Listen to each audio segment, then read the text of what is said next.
campers, this is Twig, and I'm here to introduce you to Makayla. I met Makayla about 5 years ago on a Girl Scout destination trip to Namibia, South Africa, and Washington, D.C. On these trips, I really got to know Makayla, and I realized not only is she an incredibly kind and smart Girl Scout, but also a very accomplished rock climber. She's actually a national adaptive rock climbing champion. I know you're going to love to hear all the interesting things she has to say about rock climbing. So with that, I would love to welcome you to this interview featuring Makayla. Hi, I'm Strawberry. And I'm Twig. Makayla, can you start off by telling us a little bit about yourself? Yeah, so you already know my name. My name is Makayla. I am 19 years old. I am now a college student up in Goshen College in Indiana. I have been a Girl Scout. I was a Girl Scout for 12 years. I did a lot. I was in Girls Advisory Board. I was a top seller for the last 12 years. I came in third place for my last cookie selling years. Done a lot of leadership. I've actually worked at a Girl Scout camp before. So, yeah. Awesome. Well, with that, we have a bunch of questions from our campers. Okay, so our first question is from Chloe, and she asks, how long have you been rock climbing? So, I have been climbing for about 2 years. But as of 4 years ago, today actually, I had stopped climbing due to an incident. What happened that made you stop climbing? Is it okay if we ask? Yeah, that's totally okay. I was never a great boulderer. So I had a bouldering accident, which is where you climb without a rope, basically free for all. And I had fell wrong and ended up in the ER. I was okay, no injuries, but it was just super scary.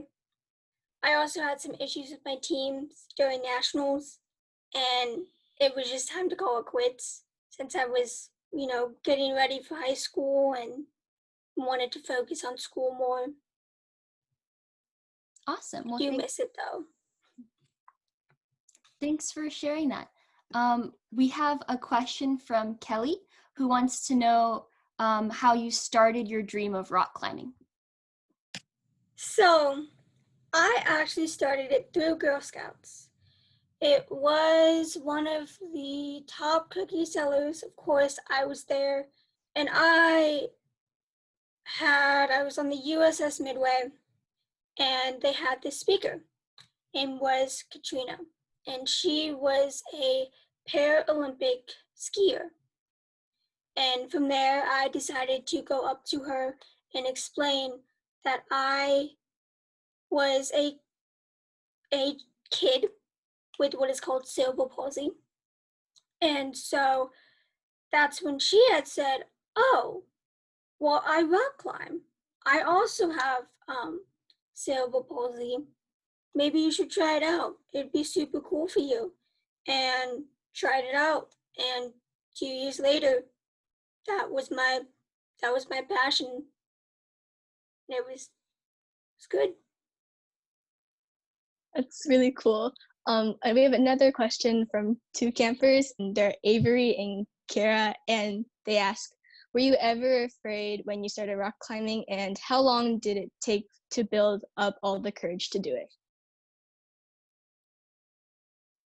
When I first started, maybe it was the first week, I was a little nervous because I had no idea what I was doing. Absolutely none. And then as that week progressed, I started to see that, oh, this is not as bad as I thought it was. It really didn't take me too long to build up my confidence, and right off the bat, I had started climbing all those hard routes and pushing myself to do the best that I could. Speaking of hard routes, Banana wants to know, how high you've climbed before and if it was scary when you were climbing that high. Can't remember the exact feat, so I apologize. I can't answer that question about how high I've climbed. I can say that I was doing what's called lead climbing. So with lead climbing, instead of the rope on top, you are actually bringing the rope to you. So there's a belayer at the bottom, and they are feeding the rope up as you are climbing, and you're hooking into hooks that are attached. And with this one climb that I did, I didn't realize I accidentally missed a clip, and you don't want to do that when you're climbing. So when I fell to the last hook that I clipped into, which was pretty far down.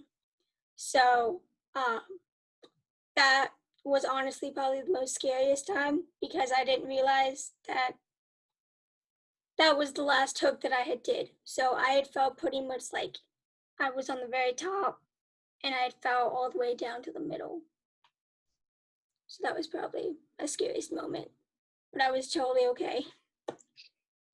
But that's a good thing. Ashley asks, what is one thing that you learned from rock climbing that has helped you in your life? To always keep pushing. You can always do better regardless, and to really know your surroundings. And one of the most important things for me when I climb is to look at the route and see, what is it that I have to do. You take a step back, you look at it, and you want to look at all the holds, see which ones are the best ones to grab, which ones are a little iffy to grab, and kind of plan out from there how you want to go about, which has kind of been how I have been going about my life right now. And seeing, what path is going to be the best one for me. So yeah. That's really interesting. I like the metaphor of the path. Emma has a question as well. She wants to know what your favorite part of rock climbing has been. My favorite part was actually the connections that I made. So when I went to nationals up in Georgia, it was my first ever nationals, and I was still new to the sport. I'd only been climbing for a month, but I went in and I got to meet all these other amazing climbers who had disabilities. I met Ronnie Dixon. I believe he's still climbing to this day. I don't know.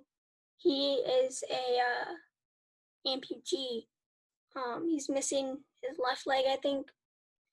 I got to meet him. I got to meet another girl with cerebral palsy.